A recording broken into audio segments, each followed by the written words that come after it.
today we end in Vietnam. Evacuation efforts are underway across northern Vietnam after torrential rains from Typhoon Matmo triggered record floods this week. The government said at least 8 people have been killed and 5 remain missing as rescue teams battle to reach stranded families in submerged towns. Officials say flood levels on 3 major northern rivers have reached their highest point in nearly 40 years. In Nguyen city, floodwaters swallowed homes and cars, forcing residents onto rooftops. It has not been flooded like this in the past 5 or 6 years. Even the previous powerful storms did not bring this much water. The military has deployed 30,000 personnel, thousands of boats and even helicopters to supply food and life jackets to those trapped in Lang Son province. Entire neighborhoods remain cut off and families continue to post desperate pleas for help online. It floods every time after heavy rain, but the rain today is the strongest. Therefore, this is the most flooded that I have seen it. Usually water only reaches to the second step, but today it almost got inside my shop. The rain was terrible, but luckily it did not last long, for if it had continued until now, this whole neighborhood would have been submerged underwater. In North Vietnam, the Trong River is now almost 2 meters above its previous record, while the Bang and Tuong rivers have also overflowed. The devastation follows the collapse of a dam in Bac Kha, part of a small hydropower plant that burst under pressure from relentless rain, causing nearly $2 million in damages.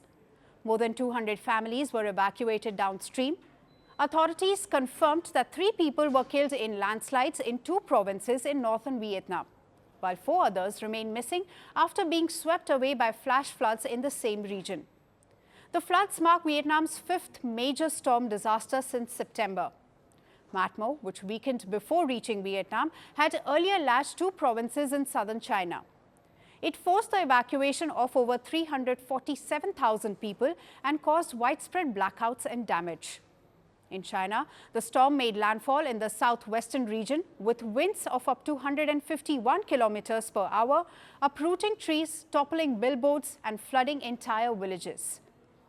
Also, flights were cancelled, transport services were disrupted and thousands relocated to shelters. Before hitting China, Matmo had also brushed past the Philippines.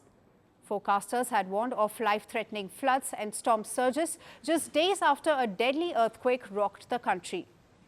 Meteorologists say human-driven climate change is fueling more intense and frequent storms across Asia.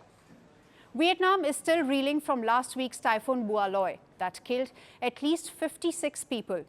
And Matmo's aftermath is yet another painful reminder of how quickly lives can be swept away when nature strikes without mercy.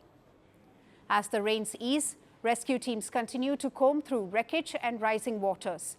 But for many families still waiting for word from missing loved ones, hope is now the only thing left afloat. Want the facts? The latest developments? News that gets straight to the point.